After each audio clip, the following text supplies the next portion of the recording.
तो hello friends, फिर से एक नई वीडियो में आप लोगों का स्वागत है। तो फ्रेंड्स, आज की इस वीडियो में हम आप लोगों को बताने वाले हैं गणित कक्षा 10 का दीर्घ उत्तरीय प्रश्न, जो कि काफी मोस्ट VVI लॉन्ग क्वेश्चन है और आपके एग्जाम में इस तरह के क्वेश्चन जरूर आ सकते हैं। ये प्रश्न आपके परीक्षा में 101% आएगा, इसलिए इस वीडियो को शुरू से लास्ट तक देखिए और इस क्वेश्चन को जो है ना मिस नहीं करिए। इस क्वेश्चन को जरूर देख लीजिए, आपके एग्जाम में ये क्वेश्चन पक्का आ सकता है। तो चलिए बिना देरी के हुए, बिना बकबक किए हुए इस वीडियो को शुरुआत करते हैं। बट उससे पहले यदि आप हमारे चैनल को सब्सक्राइब नहीं किए हैं ना, तो चैनल को अभी सब्सक्राइब मत करें। पहले इस वीडियो को देखें, समझ में आएगा, अच्छा लगेगा, तभी हमारे चैनल को सब्सक्राइब करिएगा और लाइक करना बिल्कुल नहीं भूलिएगा। तो चलिए बिना देरी के हुए इस वीडियो को शानदार तरीका से शुरुआत करते हैं। और एक बात मैं आप लोगों को बता दूं दोस्तों, अगर शिक्षा से संबंधित, जैसे कि आप लोगों को जैसा कि इंटर का एग्जाम हो चुका है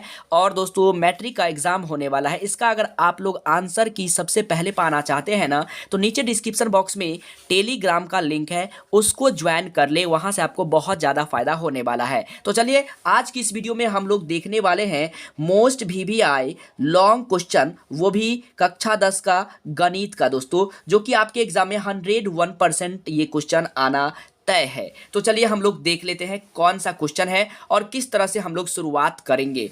अगर दोस्तों आपको ये क्वेश्चन आता भी है ना, फिर भी इस क्वेश्चन को देखिए। आपको जो है ना यूट्यूब चैनल पर जितने भी क्वेश्चन आप बनाए होंगे, आपको सबसे आसान तरीका इस वीडियो में इसको बनाने में लगेगा। देखिए सवाल है, मीनार के आधार से और एक सरल रेखा में 4 मीटर और 9 मीटर की दूरी पर स्थित दो बिंदुओं से मीनार के शिखर का उन्नयन कोण पूरक कोण है, तो सिद्ध करें कि मीनार की ऊंचाई 6 मीटर है। यह आपके NCERT मैथ का जो है ना, NCERT मैथ का 9.1 का सवाल नंबर 16 है, वहां से मैंने इस क्वेश्चन को उठाया है, जो आपके एग्जाम में ये क्वेश्चन इस बार जरूर पूछेगा। और इससे आसान तरीका आपको पूरे यूट्यूब चैनल पर नहीं मिलेगा, वो भी अपने भाषा में। तो चलिए हम लोग बारी बारी से देखते हैं और शुरुआत करते हैं कैसे बनाएंगे। अगर आपके एग्जाम में इस तरह से क्वेश्चन आ जाता है ना, तो आपको कुछ नहीं करना है, यहां आपको आंसर लिखना है। उसके बाद दोस्तों कहता मीनार के आधार से, तो पहले आपको एक मीनार बना लेना है। देखिए हम लोग इसी वीडियो में जो है ना बिल्कुल शानदार तरीका से आराम आराम से बनाएंगे इस क्वेश्चन को, और आपको पूरी तरह से समझ में आएगा, ये 100% गारंटी है दोस्तों।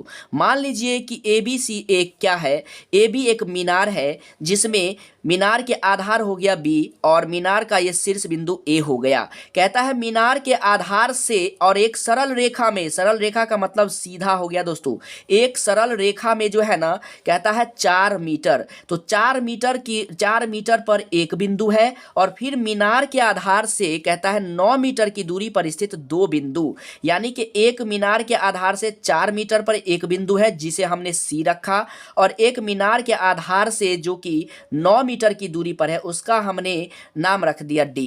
यहां B से लेकर के D तक जो है ना, वो दोस्तों आपको मीनार के आधार से यानी कि मीनार के पाद बिंदु से उसकी दूरी जो है 9 मीटर है, जो कि दूसरा बिंदु D पर है, वो B से लेकर D तक है, ठीक है। और उसका कहता है दोस्तों मीनार के शिखर का उन्नयन कोण, मीनार का शिखर तो ये है ना, इसका उन्नयन कोण, दोनों बिंदु का उन्नयन कोण जो है ना एक पूरक कोण है। यही माजरा है, यही स्टूडेंट फंस जाता है। तो ध्यान से समझिए, उसके बाद हम लोग आगे बढ़ेंगे। देख लीजिए दोस्तों, ये मीनार का शिखर है और मीनार के आधार से 4 मीटर की दूरी पर पहला बिंदु C, और मीनार के आधार से दूसरा बिंदु हो गया D, जो कि 9 मीटर की दूरी पर स्थित है। और यहाँ पे कहता है मीनार के शिखर का उन्नयन कोण पूरक कोण है। यही आपका माजरा, बहुत सारा स्टूडेंट कंफ्यूज हो जाता है, लेकिन आज के इस वीडियो से आपको कंफ्यूजन नहीं होगा।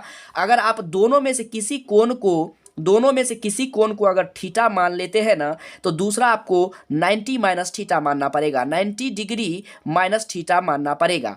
अगर इसको आप थीटा मानते हैं ना, तो आपको इसको 90 माइनस थीटा मानना ही पड़ेगा, क्योंकि यहाँ पे पूरक कोण दिया गया है। अगर पूरक कोण रहता है तो एक को थीटा और दूसरा को 90 माइनस थीटा आपको मानना ही पड़ेगा। इतना तो आप समझ गए होंगे। अब हमें मीनार की ऊंचाई जो है ना सिद्ध करना है 6 मीटर। आप चाहे तो इसका स्क्रीनशॉट ले ले, उसके बाद मैं आगे बढ़ता हूं। तो चलिए, उम्मीद करता हूं आप स्क्रीनशॉट ले लिए होंगे। अब हम आगे बढ़ते हैं। यहां थोड़ा सा एक लाइन आपको लिखना है। क्या लिखना है वो समझिए। माना कि ए बी, माना कि ए बी क्या है, माना कि ए बी मीनार की ऊंचाई है, माना कि ए बी मीनार की क्या है, ऊंचाई है। ठीक है, माना कि ए बी मीनार की ऊंचाई है, तो यहाँ पे लिखा है कि सिद्ध करें, तो यहाँ लिखेंगे माना कि ए बी मीनार की ऊंचाई है तो सिद्ध करना है, बस इससे ज़्यादा आपको लैंग्वेज नहीं लिखना है। तो सिद्ध करना है ए बी बराबर 6 मीटर। आपको क्या सिद्ध करना है, 6 मीटर ए बी बराबर होनी चाहिए, यानी कि मीनार की ऊंचाई 6 मीटर होनी चाहिए। बहुत आसान है दोस्तों, यकीन मानिए। आप यहाँ लिखेंगे त्रिभुज ए बी सी में, ध्यान से देख लीजिए, त्रिभुज ए बी सी में 10, यहाँ पे 90 माइनस थीटा है तो कोष्ट में लिखिए 90 माइनस थीटा, ठीक है, इज इक्वल टू, आप इसको टेन थीटा समझिए, यानी थीटा के जगह पे यहाँ 90 माइनस थीटा दिया है तो यहाँ लिखेंगे 90 माइनस थीटा। और टेन थीटा का फॉर्मूला होता है लंब बटे आधार, और ए बी सी में देखिए लंब हो गया आपका ए बी और आधार हो गया बी सी, यानी कि लंब हो गया आपका ए बी और आधार हो गया बी सी। यहाँ पे दोस्तों ए बी तो आपका नहीं दिया है, लेकिन बी सी का मान 4 दिया है तो यहाँ 4 लिखेंगे। ठीक है, उम्मीद करता हूँ आपको समझ में आया होगा। और एक फार्मूला होता है tan 90 माइनस थीटा, फार्मूला होता है cot theta, tan 90 minus theta formula होता है कॉट थीटा, तो लिखेंगे ए बी बट्टे 4 आ गया। और इसको आप लोग क्या मान सकते हैं, आप लोग मान सकते हैं समीकरण 1। क्या मान सकते हैं, समीकरण 1। अब आपको ध्यान देना है फिर से त्रिभुज में ए बी डी में, क्या ध्यान देना है, त्रिभुज फिर से आपको ए बी डी में ध्यान देना है। तो चलिए आप इसका स्क्रीनशॉट ले लीजिए और हम चित्र को जो है ना आप लोग जरूर बना ले, क्योंकि अब हम इसे ऊपर करेंगे तो आपको चित्र दिखाई नहीं देगा, इसलिए आप चित्र चाहे तो इसे बना ले या फिर इसका स्क्रीनशॉट ले लें।